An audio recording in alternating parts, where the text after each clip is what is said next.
warahmatullahi wabarakatuh. Malam ini kita membahas tentang keutamaan menjaga sholat. Keutamaan menjaga sholat. Sebelum jauh kita ke sana membahas tentang kemuliaan daripada sholat itu sendiri. Yang pertama yang harus kita ketahui dan harus kita sadari bahwa sholat itu adalah merupakan dalam hukum fikih, sholat itu adalah fardu ain, duduk fardu kifayah, tapi fardu ain, wajib dilakukan dirinya sendiri dan tidak bisa diwakilkan oleh orang lain selama masih hidup. Selama masih hidup. Kemudian sholat itu adalah merupakan rukun Islam. Bicara tentang rukun berarti wajib, tidak boleh ditinggalkan. Rukun Islam itu ada berapa? 5. Membaca 2 kalimat syahadat, kemudian sholat, kemudian zakat, kemudian puasa, kemudian haji. Nah,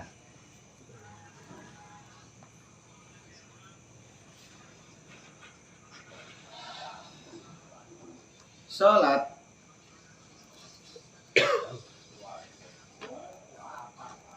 di dalam Al-Quran Allah Subhanahu wa ta'ala berfirman, hafidhu ala sholawati wa sholatil wusta.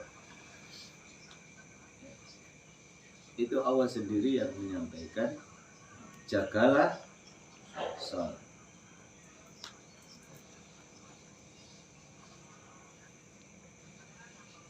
Kalau dari belakang berangkat haji, ya, itu istata'ah, bila mampu. Kalau tidak mampu tidak wajib haji. Kemudian puasa itu juga sifatnya istata'ah, bila mampu. Kalau tidak mampu boleh tidak dikerjakan. Kemudian zakat itu juga sifatnya istata'ah, bila mampu. Kalau tidak mampu maka tidak wajib zakat. Tapi kalau sudah ranahnya itu sholat, aqimis sholat, dirikan sholat. Tidak istata'ah lagi, tapi dirikanlah sholat.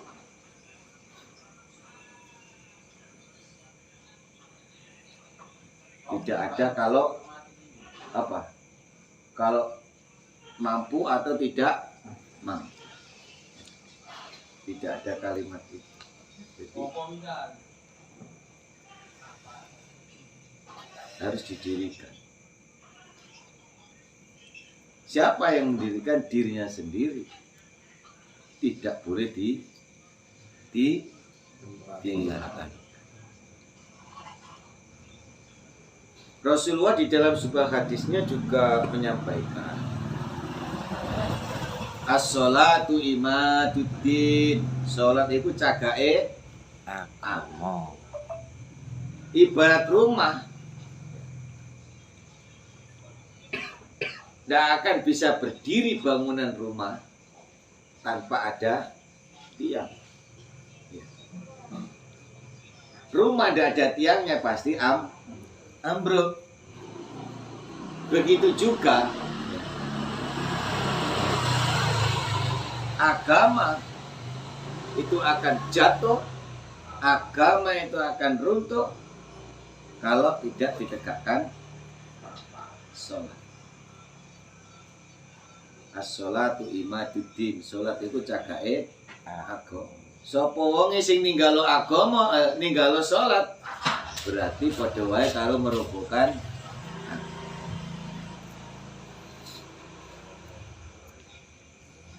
Ya. Contoh sing gampang. Contoh sing gampang. Rukun Islam tadi kan 5 ya. Ya. Kita dari belakang haji. Ini saya ibaratkan gelas ini adalah agama. Gelas ini saya ibaratkan agama. Jari saya 5 ini adalah rukun Islam.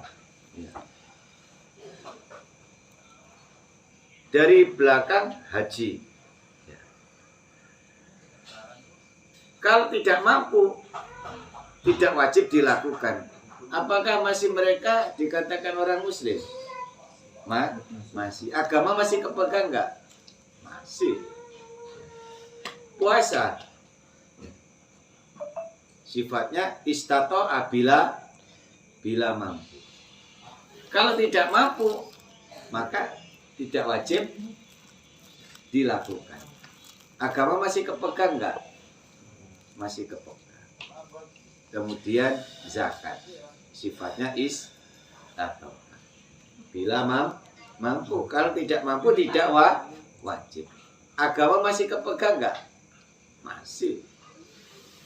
Coba yang kedua, sholat. Kalau gelas ini, jari ini saya lepas, ya, apa yang akan terjadi? Jatuh. Ya, jadi kalau orang beragama kemudian meninggalkan sholat atau tidak mengerjakan sholat, maka hancurlah agama. Karena sifatnya sholat itu ya, apa itu? Maka ojo sembrono ya, ojo sembrono, ojo sampai ninggalo sembahyang. Apapun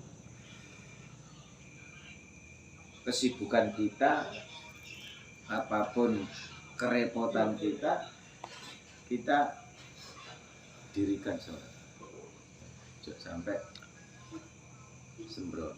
Fawailul lil neraka wel bagi orang yang sholat tapi sholatnya sembrono, sering gak dilakoni sholat.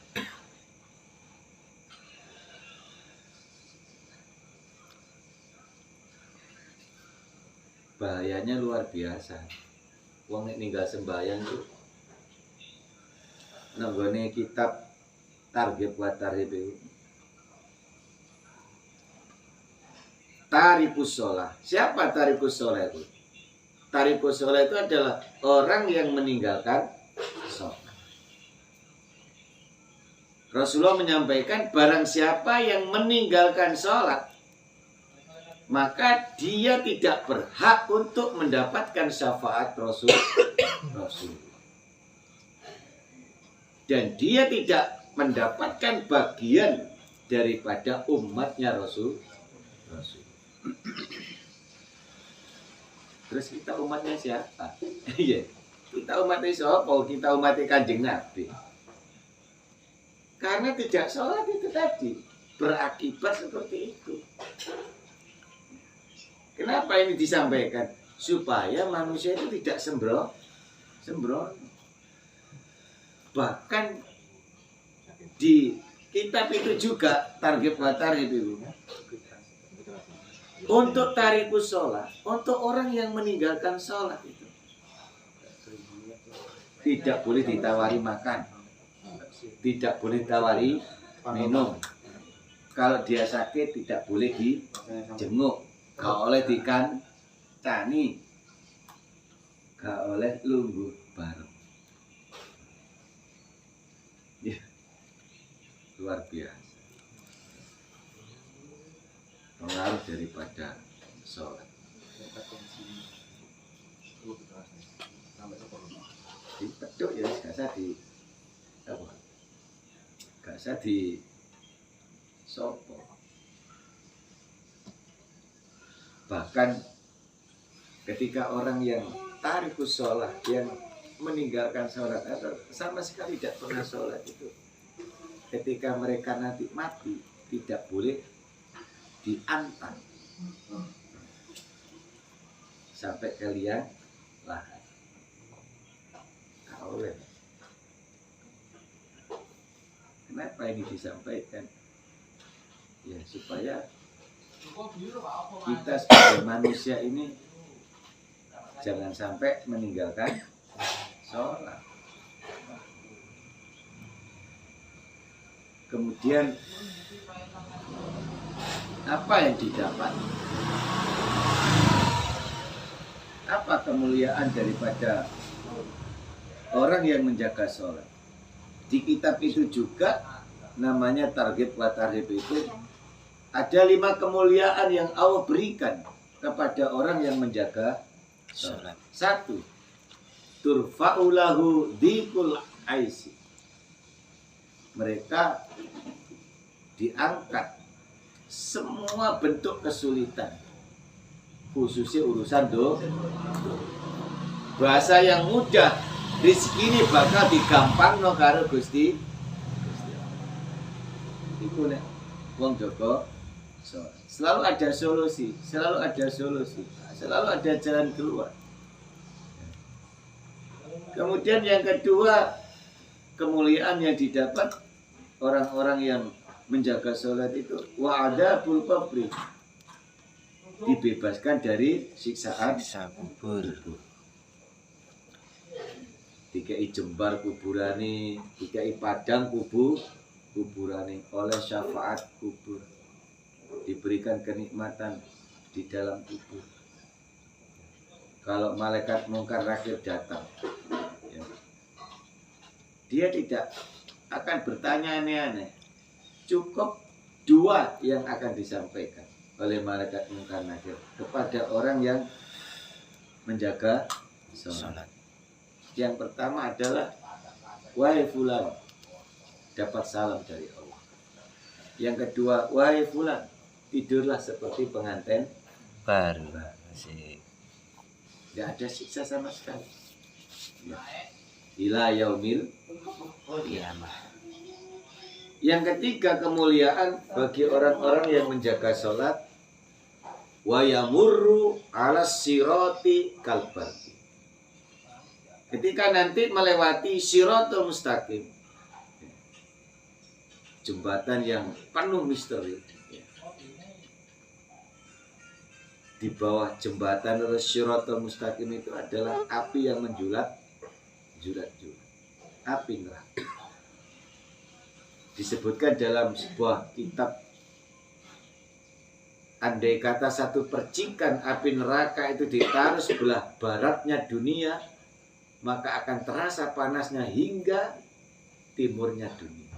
1 percikan dijatuhkan di muka bumi, hancur. Itu api neraka. Yo apa kira-kira rasanya? Ya wong kejebur neraka itu ya apa rasanya? 1 percikan saja bisa menghancurkan dunia seisinya. Naudzubillah. Summa naudzubillah. Nah, kemuliaan orang yang menjaga sholat itu besok ketika melewati itu tidak perlu proses.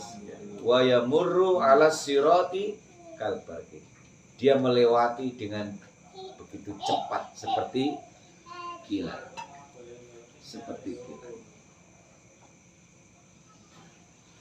Kemudian yang keempat, kemuliaan orang yang menjaga sholat itu nanti pada saat menerima kitab amal catatan perbuatan selama hidupnya, maka mereka akan mengambilnya dengan tangan kanan. Itu sebagai simbol keselamatan. Ati njupuk tangani tengen, ya, menerima dengan tangan kanan, maka pasti dan dipastikan selamat. Dan yang terakhir, orang yang menjaga sholat itu wayat khulunal jannata bighairi hisab, masuk surga tanpa bisa. Alhamdulillah. Makanya Rasulullah itu menyampaikan awwalu ma yuhasabu bil abdu yaumal qiyamati as-shalah. Pertama kali nanti yang akan dihisab amaliyah manusia adalah sholat. Ketika amaliyah sholatnya itu baik, maka semuanya akan ikut baik. Tapi kalau sholatnya ini tidak terjaga, tidak dirawat dengan baik, maka seluruh amalnya akan ikut juga tidak baik.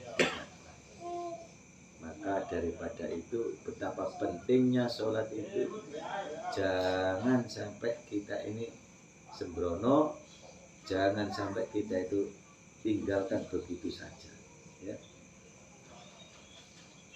Sholat, wae nyambut gawe. Tidak ada alasan apapun. Ya Mas Budi. Insya Allah, ya. Karena sholat itu adalah salah satu alat komunikasi kita kepada Allah, sebagai alat pendekatan diri kita kepada Allah. Insya Allah kalau kita sudah dekat dengan Allah, tidak ada kata sulit, semua akan Mudah. insya Insyaallah. Amin. mudah-mudahan bermanfaat. Amin. Amin. Amin. Assalamualaikum warahmatullahi wabarakatuh. Waalaikumsalam warahmatullahi wabarakatuh.